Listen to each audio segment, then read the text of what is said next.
नमस्ते। चलिए आज एक बहुत ही गहरे सवाल पर गौर करते हैं। आखिर हम अपनी जिंदगी में असली कीमत, असली मूल्य कहाँ ढूंढते हैं?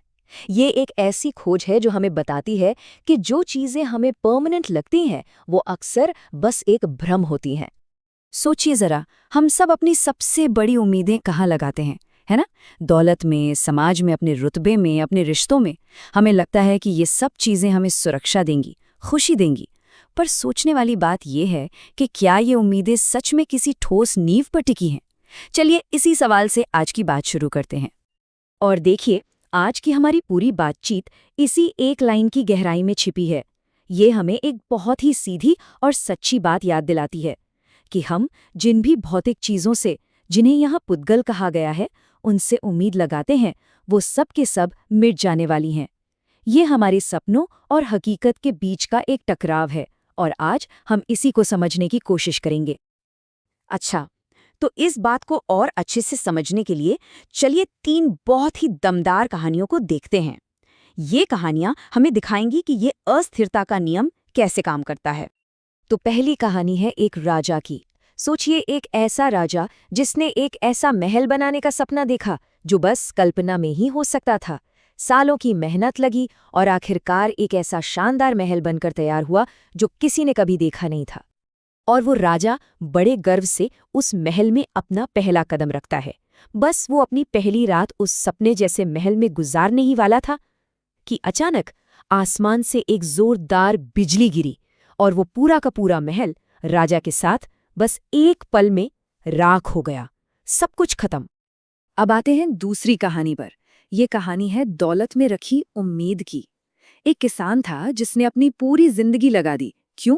ताकि वो सोने के 100 घड़े जमा कर सके और अपनी आने वाली 7 पीढ़ियों को सुरक्षित कर सके।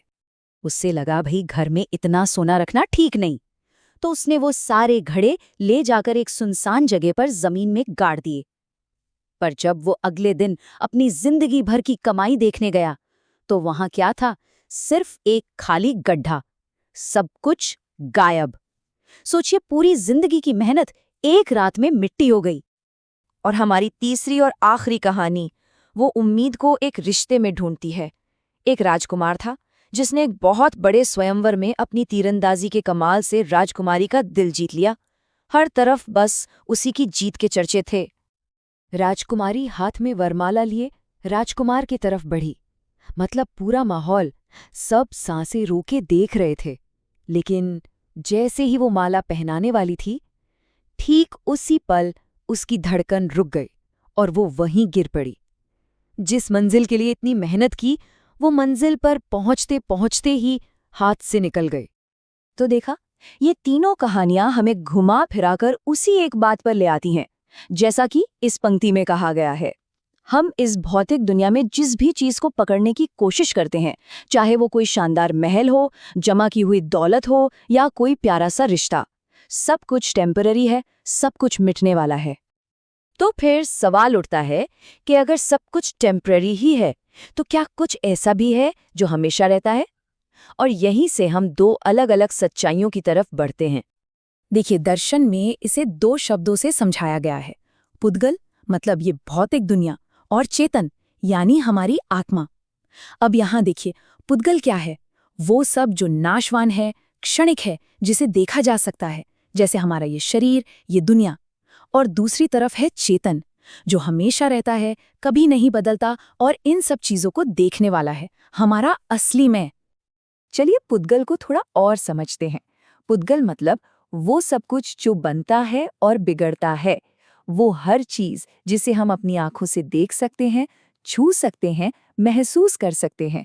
हमारा शरीर, हमारा नाम, पैसा, घर, अरे यहाँ तक कि हमारे मन में आने जाने वाले विचार भी पुद्गल ही हैं।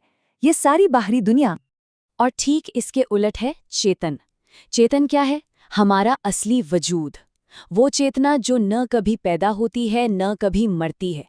ये वो प्योर अवेयरनेस है, वो साक्षी है जो शरीर और मन के इन सारे बदलावों को बस देखता रहता है, बिना बदले। अब सवाल ये है कि ये तो बड़ी गहरी बात हो गई, इसे अपनी रोज की जिंदगी में कैसे उतारे, है ना? तो इसके लिए एक बहुत ही सरल सा उदाहरण है जो हमें बाहरी पहचान के पार देखने में मदद करता है। स्रोत में मिट्टी के दिए, जिसे कोड़ियों कहते हैं, और उसके अंदर जलती लौ यानी ज्योति का एक बहुत ही खूबसूरत उदाहरण दिया गया है। सोचिए, दिया हमारी बाहरी पहचान है और ज्योति वो हमारे अंदर की चेतना है। हम अक्सर क्या करते हैं, हम खुद को और दूसरों को उनके दिए से पहचानते हैं, मतलब उनकी बाहरी पहचान से। कोई किस देश का है, कैसा दिखता है, अमीर है या गरीब, मर्द है या औरत, ये सब क्या हैं? ये सब अलग अलग तरह के दिए ही तो हैं।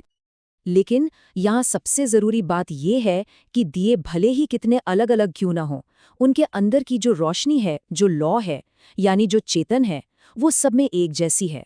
बाहरी रूप कुछ भी हो, अंदर की वो ज्योति वो एक ही है। तो फिर अपना ध्यान इस बाहरी दिए से हटाकर अंदर की रोशनी पर कैसे लाएं? इसके लिए एक रास्ता बताया गया है। एक ऐसा रास्ता जो हमें अपनी पहचान को दोबारा समझने में मदद करता है।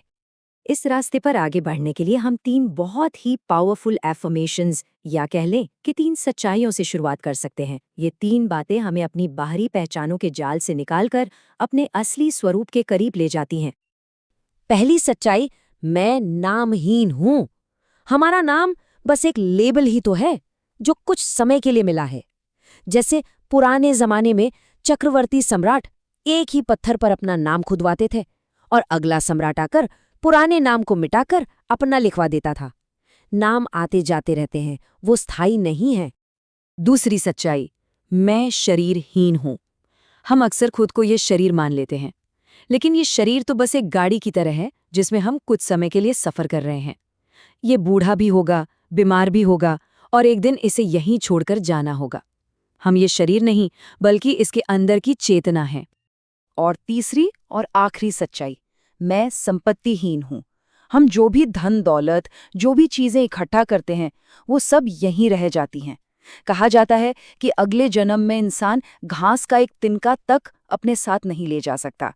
तो फिर इन करोड़ों अरबों की संपत्ति का क्या होगा? तो ये सब हमें एक आखिरी सवाल पर लाकर छोड़ देता है, जिस पर हमें सोचना है। जब हम ये समझ जाते हैं कि हम ये दिया नहीं है, ये नाम नहीं है, ये शरीर नहीं है, तो हम अपने असली स्वरूप को खोजने के और करीब आ जाते हैं। तो सवाल ये है कि अगर कोई ये सब कुछ नहीं है, तो फिर उस अंदर की रोशनी का, उस ज्योति का असली स्वरूप क्या है?